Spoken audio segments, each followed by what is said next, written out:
विलेपार्ले मुंबई येथील जैन मंदिर बुधवार दिनांक 16 एप्रिल रोजी बीएमसी प्रशासनाद्वारे पोलीस बंदोबस्तात पूजा अर्चा अभिषेक चालू असताना सर्व भक्तांना सक्तीने बाहेर काढून जेसीबी मशीनद्वारे उद्ध्वस्त करण्यात आले। याच घटनेचा निषेध नोंदवण्यासाठी सोलापूर सकल जैन समाजाच्या वतीने मोर्चा काढण्यात आला। शहरातील बाळीवेस येथील गांधीनाथ रंगजी जैन बोर्डिंग येथून मोर्चा काढण्यात आला। मोर्चामध्ये सोलापूर शहर व जिल्ह्यातील जैन बांधवांनी सहभागी होऊन हातात फलक घेत विविध घोषणा देत या घटनेचा निषेध नोंदवला। वास्तविक हे श्री 1008 दिगंबर जैन मंदिर 26 वर्ष जुने असून मंदिरात दररोज हजारो भाविक भक्त दर्शनास आणि पूजा पाठ करण्यास येत असतात। मुळातच हा वाद न्यायप्रविष्ट असताना हे जैन मंदिर अनधिकृतरित्या उद्ध्वस्त करण्यात आले। या कृत्याचा देशभरात जैन बांधवांमध्ये आक्रोश निर्माण झाला असून गावागावात मोर्चे, धरणे, निवेदने अशी आंदोलने होत आहेत। यासह या मोर्चाच्या माध्यमातून जैन मुनी, साधू साध्वी जे पायी विहार करत असतात त्यांच्यावर हल्ले होतात। अनेक वेळा अपघातात ते मृत्युमुखी पडतात। त्यांना पोलीस संरक्षण मिळावे। अनेक जैन मंदिरांवर आणि तीर्थक्षेत्रांवर अतिक्रमण होत आहे, ते बंद व्हावे अशा आशयाचे निवेदन जिल्हाधिकारी कुमार आशीर्वाद यांना देण्यात आले।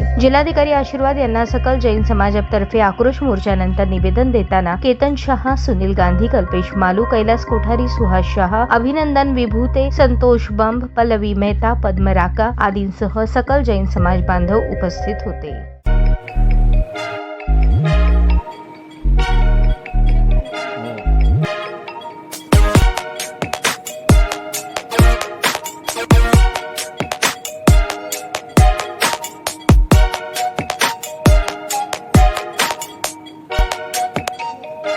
सोलापूर शहरातील सुप्रसिद्ध हॉस्पिटल म्हणजे सेंट्रल मल्टी स्पेशालिटी हॉस्पिटल मागील अनेक वर्षापासून सेवा बजावत आहे। 24 तास इमर्जन्सी सर्व्हिस, मॉडर्न टेक्नॉलॉजी, अनुभवी डॉक्टर्स तसेच अत्याधुनिक तंत्रज्ञान सुविधांनी सुसज्ज स्त्रीरोग प्रसूती विभाग, ऑर्थोपेडिक विभाग, मेडिकल विभाग आणि इतर एकमेव नाव म्हणजे सेंट्रल मल्टी स्पेशालिटी हॉस्पिटल।